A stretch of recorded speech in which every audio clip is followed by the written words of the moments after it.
Good morning student, I am Rajni Yadav. This is your math class. बेटा last class में हमने क्या किया था? रैशनल नंबर में हमने देखा था कि अगर दो नंबर दिए गए हैं उनके बीच में आपको रैशनल नंबर निकालना हो तो किस तरीके से निकाला जाता है। एंड हमने रेसिप्रोकल देखा था, रैशनल नंबर का रेसिप्रोकल कैसे होता है। अब हम एक और टॉपिक कवर करेंगे रैशनल नंबर में डेसिमल रिप्रेजेंटेशन, डेसिमल नंबर्स कैसे होते हैं रैशनल में। क्लास है बेटा 7, डेट है 27 अप्रैल 2020, डे है मंडे। टॉपिक कवर हो रहा है आपका decimal representation of rational number.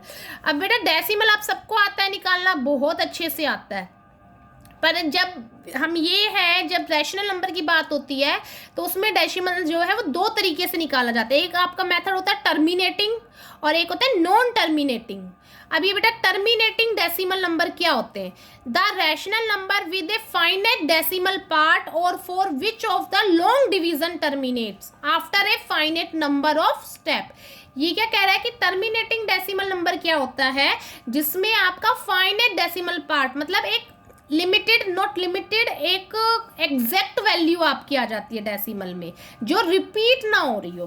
पर उसमें ये हो सकता है कि आपको लॉन्ग डिवीजन करनी हो, मतलब डिवाइड करना हो आपको काफ़ी उस, तो वो पर डिवाइड आप कर सकते हैं और उसमें एक फाइनल वैल्यू आ जाती है कि उसके बाद आपका जो आपका वो होता है, क्या कहते हैं, रिमाइंडर जो है आपका 0 हो जाता है। समझे बेटा? टर्मिनेटिंग में मतलब आप डिवाइड कर रहे हो तो डिवाइड करते हैं तो डेसिमल की बात हो रही है, decimal representation on rational number, तो डेसिमल में आंसर आएगा, डेफिनेटली है। तो उसमें क्या होता है कि एग्जैक्टली आंसर आपका आ जाएगा, आपका रिमाइंडर जो है वो 0 हो जाएगा कुछ स्टेप के बाद, कुछ फाइनाइट नंबर ऑफ स्टेप। ठीक है, जैसे किसी भी नंबर को आप देखिए, अब इसको हमने किया तो आंसर इसमें आपके जैसे एग्जांपल 0.15, ये 5 पे आपका 5 के बाद इसमें कोई रिमाइंडर नहीं बचा, ये आपका क्या हो गया है? 0 हो गया। तो ये प्लस में भी हो सकती है वैल्यू और माइनस में भी हो सकती है। अब ये नॉन टर्मिनेटिंग डेसिमल नंबर क्या होते हैं? The division never comes to an end, a digit और a block of digit repeats itself again and again. ये क्या कह रहा है कि जो डिवीजन होती है वो एंड ही नहीं होता उसका। कैसा हो सकता है किसी नंबर का एंड ना होता हो? शायद, अगर ये बता रहा है तो ऐसा शायद होता होगा। चलिए देखते हैं होता है कि नहीं होता। ये कह रहा है the division never comes to an end, end नहीं होगा। ए डिजिट और ए ब्लॉक, कोई भी एक डिजिट या हो सकती है ब्लॉक ऑफ डिजिट, मीन्स बेटा 2-3 डिजिट लगातार कंटिन्यू सेम रिपीट होती रहेगी बार बार। जैसे इसमें क्या है? डेसिमल 2888, अब इसमें क्या रिपीट हुए जा रहा है? 888। इसमें जैसे 146, ये क्या है? Block of digit. ये क्या थी? डिजिट, एक ही डिजिट रिपीट हो रही है 888, और ये क्या हो गई है? Block of digit. जैसे 146 146 146। अब इस तरह से, जैसे अब हम सिंपल सा देखते हैं, अगर हम 3 को डिवाइड करते हैं हम 4 से, 3 को हमने डिवाइड किया 4 से, तो क्या हो गया आपका? कुछ नहीं है तो क्या हो जाएगा? 0। देन डेसिमल लगा के ये क्या हो जाएगा? 30। तो क्या हो जाएगा? 4 7 जा 28। देन आपका क्या आ जाएगा? 2 कैरी बच गया तो 2 और 0 क्या हो जाता है? 20 बन जाएगा। 4 5 जा 20। तो ये आपकी वैल्यू आ गई। ये क्या हो गई? Terminating decimal. 5 जब हमारा इस टाइम डिवाइड हुआ तो हमारा रिमाइंडर क्या हो गया है? 0। बट अगर हम एक देखते हैं आपका सिंपल सा, 10 को डिवाइड करते हैं 3 से, 10 को डिवाइड करते हैं 3 से, क्या आ जाएगा? 3 3 जा 9। देन डेसिमल लग गया, रिमाइंडर क्या बचा हमारा? 1। तो 1 और फिर उसके बाद हम 0 लेते रहेंगे तो 1 और 0 क्या होता जाएगा? 10 बनता जाएगा। तो क्या आ जाएगा? 10 3 जा 10 3 जा 10 3 जा। तो ये क्या है? इसमें हर उसमें आपका रिमाइंडर जरूर बचेगा। और ये क्या है? वैल्यू देखो इसकी, डेसिमल के बाद 3 3 3 3 आपकी क्या होती जा रही है? रिपीट। तो ये क्या हो गया? Non terminating. अब देखते हैं इसमें क्वेश्चन किस तरह के आते हैं। फर्स्ट आता है राइट इन डेसिमल फॉर्म, आपने डेसिमल फॉर्म में लिखना है। 21 डिवाइडेड बाय -5। तो हमने सिंपल डिवाइड किया 21 को, 5 4 जा 20। देन आपका क्या आ गया? 1। ये सब इसमें बेटा समझ आ रही है आपको? इजीली आ भी रहा होगा ना कि हम कैसे डेसिमल के बाद 0 मैंने दिखाया नहीं है, ये आपको पता होना चाहिए। और पता है कि 0 कैसे हो जाता है। जैसे इसमें भी 1 आ गया रिमाइंडर, तो हमने क्या है? डेसिमल लगा के हमने 0 ले लिया। 0 लेते ही क्या हो जाएगा? वो 10। तो 5 2 जा 10। तो इसमें क्या आ गया? डेसिमल रिप्रेजेंटेशन क्या आ गई है इस नंबर की? 4.2 आई है। देन ये हमारा नंबर किस में था? माइनस में, क्योंकि एक माइनस और एक प्लस हो तो आंसर किस में आएगा? माइनस में। तो क्या आ गया? -4.2। नेक्स्ट क्वेश्चन, ऐसे। और ये एक चीज और बेटा, अगर आप देख रहे हैं तो ये आपका क्या है, दूसरा ये था, ये जो डेसिमल फॉर्म आ रही थी इसमें देखिए हमारी वैल्यू क्या आ गई, रिमाइंडर क्या आ गया 0, तो ये कौन सा मेथड हो गया है, टर्मिनेटिंग।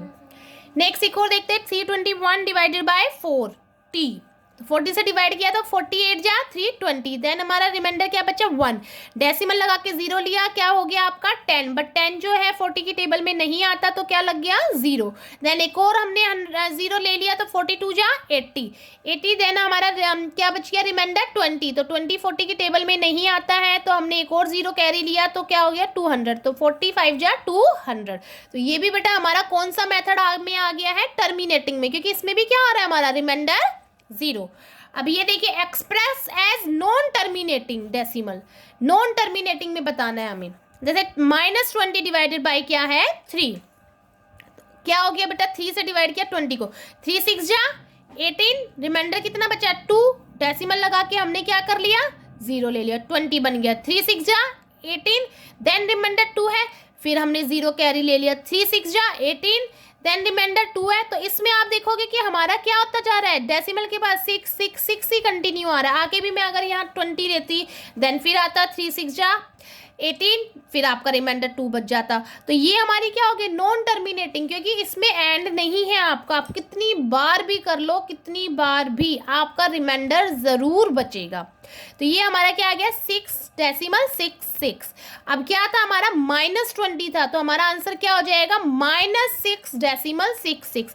तो बेटा इसमें एक बार यूज किया जाता है नॉन टर्मिनेटिंग डेसिमल नंबर में। बार का मतलब क्या है इसमें कि जिस नंबर पे ये बार है वही नंबर हमारा कंटिन्यू रिपीट होता जा रहा है, वही नंबर क्या है हमारा कंटिन्यू रिपीट होता जा रहा है। इट मीन्स आगे जो है हमारा ये क्या है 6 ही आता रहेगा। जैसे बेटा एक और क्वेश्चन ले लेते हैं हम, आपका नंबर ले लिया हमने 17, ये 17 ले लिया हमने, ये नंबर ले लिया हमने 17। अब इसको डिवाइड करके देखते हैं 6 से, मान लीजिए 6 से हमने इसको डिवाइड किया, ठीक है, तो हमारा क्या आ जाएगा, यहीं पे करके दिखा देती हूँ मैं आपको, 6 से किया तो क्या हो जाएगा 6 2 जा 12, 5 कैरी हो गया, देन डेसिमल लगा के 0 लिया तो क्या हो जाएगा 4, तो 6 8 जा 48, देन हमारा क्या आ गया 2, तो 6 2 जा फिर से 20 हो जाएगा, तो 6 3 जा 18, देन हमारा क्या बच गया फिर से 2, 6 3 जा 18, देन हमारा क्या है ऐसे ही अगर हम आगे करेंगे तो आगे क्या आ जाएगा 18। तो अब इसमें क्या है, ये भी क्या हो गया हमारा नॉन टर्मिनेटिंग, क्योंकि इसमें भी क्या है हमारा 2.8 के बाद जो 333 है वो हमारा रिपीट होता जा रहा है। तो इसका भी आंसर अगर हमें लिखना है तो कैसे लिखेंगे 2.833। अब बेटा जो बार था वो यहाँ लगेगा 3 पे, क्योंकि रिपीट क्या हो रहा है 3, ऐसा नहीं कि आगे जैसे इसमें क्या था कि डेसिमल के बाद ही 6 आ रहा था तो उस पे लग गया, ये नहीं है कि डेसिमल के बाद जो डिजिट आती है उसी पे लगाना होता है, नहीं, जो चीज़ रिपीट हो रही होती है। तो अगर आपको सिंपल ये नंबर भी दिया जाए तो इसका मतलब भी हमें हमारा क्या है कि हमारा जो भी आंसर है 2.8333 यही आता रहेगा। बार देखते ही जैसे इसमें क्या है -6.66, तो इसका मतलब क्या है जो भी हमारा आंसर क्या आ रहा है -6.6666, जो ये 6 है वो कंटिन्यू रिपीट होता जा रहा है। Next convert in standard form. अब इसको स्टैंडर्ड फॉर्म में कन्वर्ट करना है, तो इसमें क्या होता है बेटा, जैसे आपको नंबर दिया गया है -9.6, तो हम इसका स्टैंडर्ड फॉर्म में चेंज करने के लिए हम इसका डेसिमल रिमूव कर देते हैं।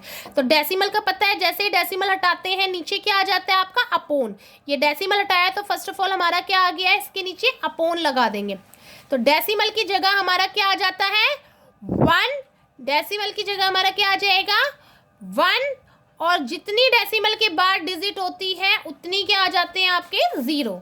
जैसे इसमें डेसिमल के बाद कितनी डिजिट है 1, तो कितने 0 हो गए 1, तो ये होगी इसकी स्टैंडर्ड फॉर्म। देन अगर ये फॉर्म आपकी लोएस्ट फॉर्म में चेंज होती है तो हम उसको लोएस्ट में चेंज कर देते हैं। जैसे 9.6 और 10 ये दोनों किसी टेबल में आते हैं, अब तो 9.6 नहीं बचा बेटा, 96 अपॉन में 10, क्या ये दोनों किसी टेबल में आते हैं, यस 2 की टेबल में, तो 2 4 जा 8, और यहाँ कैरी होते ही क्या बन जाएगा 16, 2 8 जा 16 डिवाइडेड बाय 5।